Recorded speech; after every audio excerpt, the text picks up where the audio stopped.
Everyone, and welcome to the Lotus stand and the Type 66. We are going to prime the race engine on this car, which means it sounds like it's going to be starting twice, but that's all we're doing. We're just going to prime it and then we're going to fire it. Yeah.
Good morning, ladies and gentlemen. Welcome to the Lotus stand. My name is Simon Lane, and I'm the Director of Lotus Advanced Performance. And this is the Type 66. Type 66 is the rediscovered Lotus. It's a car that was designed by our founder, Colin Chapman, and his team back in 1969. And it was designed to go racing in Can-Am in 1970 for the 1970 season. As you can see, we have it finished in the iconic Team Lotus colours of that year from 1970. And the car has been brought to life in 2023 to celebrate 75 years of Lotus. We are only going to build 10 Type 66. They will be built and delivered to customers next year. And to tell us a bit more about the story of this car, I'm going to invite the son of Colin Chapman, our founder, and also the Managing Director of Classic Team Lotus, Clive Chapman, to come and join me. Clive.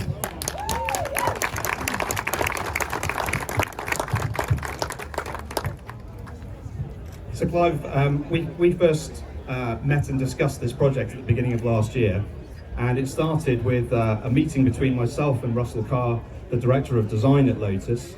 And in his office, I was looking for a 75th anniversary project to celebrate this important anniversary.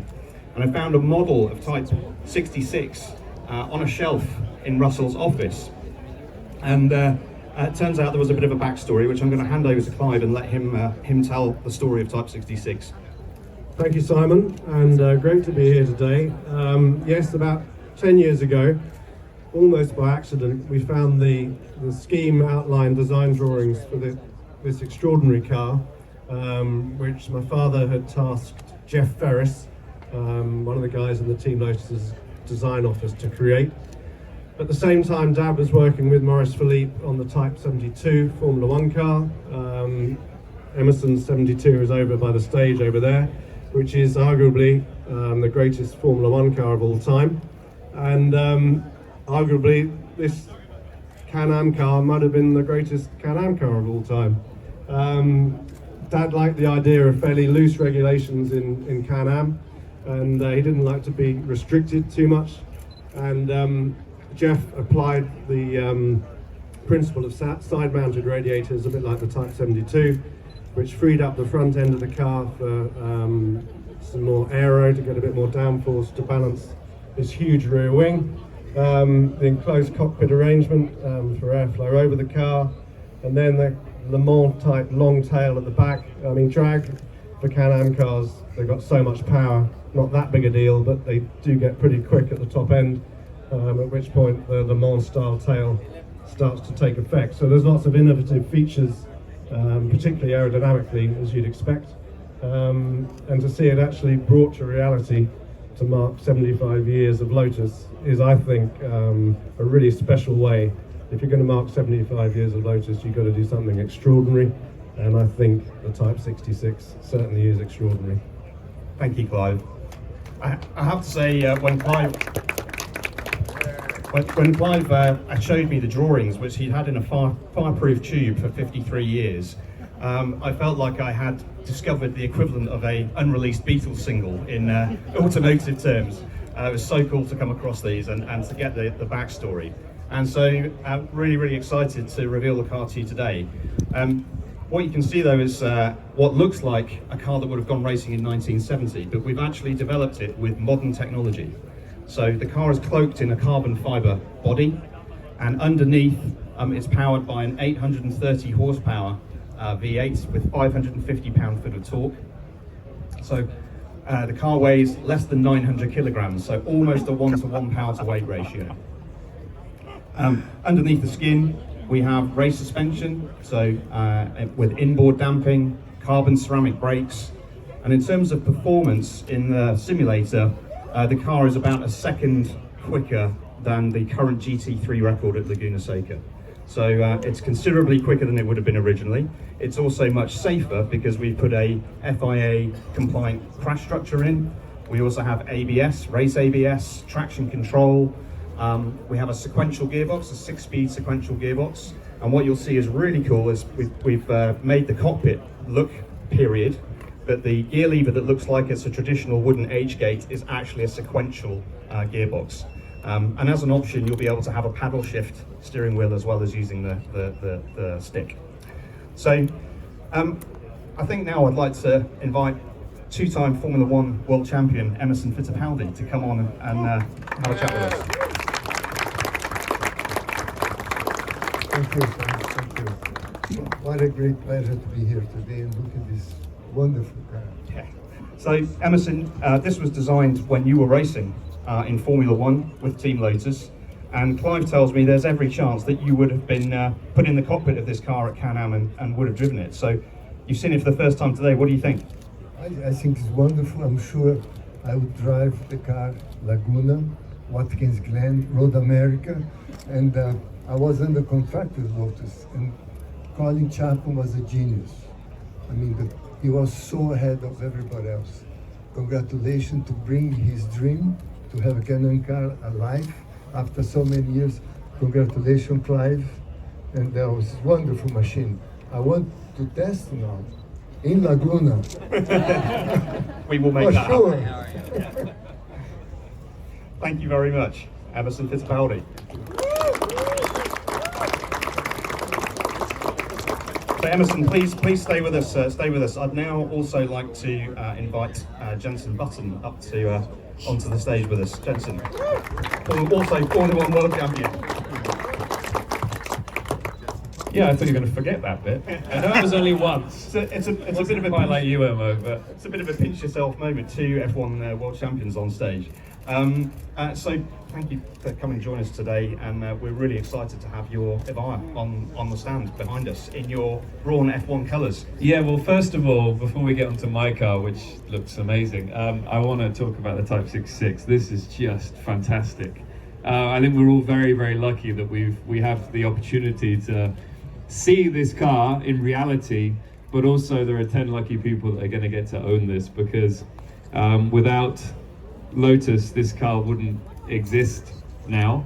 I think this is a great idea to bring these sketches of your fathers to life. It's very special, I'm sure, for you to see it, but also very special for all of us that love motor racing to see this car in real life. So hopefully I'll get to drive it one day. I've already asked to see if I can get hold of one. In a time where we're all trying to get as much aerodynamics onto cars, trying to do all sorts of different things with technology, I love the way that Lotus has thought about this car. Yeah, they're very innovative in terms of the direction they've taken with the Evija, with the Elettra. I think it's great, and that is the future. But it's lovely to bring back what was real, true racing back in the day, back in the 60s, 70s. And this, for me, this really gets me excited. I love my manual cars. I love that connection you get So, and the big V8 engine as well with 800 horsepower. 800 horsepower, I mean, that's just nuts. You don't have hybrid systems filling in the gaps, you don't have all of that technology. It's a true brute of an engine, so amazing job. Very well done, guys. Thanks, Jenson. Onto my car, which is behind. Yes, it's the first time I've seen my Avaya spec. So if you do, after this, go around to the other side of the Lotus stand, you'll see my Avaya, which we spec'd last year. And I've seen photos of it and everything, which look great. But when you actually see it in reality, it's beautiful, and it's inspired by my championship-winning year, the Brawn car. So looks very cool, and I can't wait to take it out. Yeah, we had a number of meetings with you to refine that spec, and it's a really great example of what we can do through the bespoke service on Avaya. So, really, the car is a canvas, and you can pretty much do whatever you like. So, well, that's the main thing these days. There's so many hypercars, supercars out there that you can put your name down for. You're probably going to get charged overs for it, and you get to choose a few different colors. Whereas with the Avaya, you can basically choose anything, which is what's so important to make it unique. And that's exactly what we did. Thank you.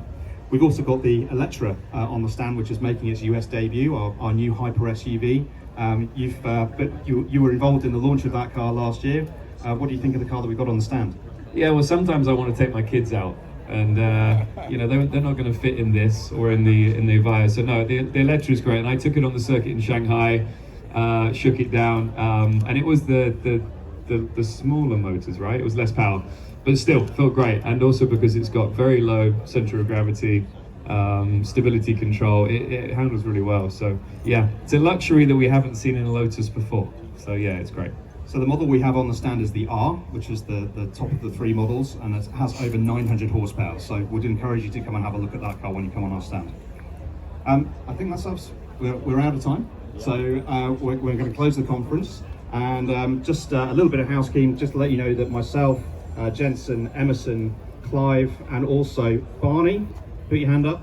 So Barney was involved in the design of both the Avaya and the Type 66. Come here, Barney. Come on. Hang in the background. And Stuart Knight, who has been program manager for both Avaya and Type 66 and heads up our special projects. So we're all available for interview for the next couple of hours. So please come on our stand, come and have a look at what we've got. Could we have all of you fellas stand behind the car for a picture?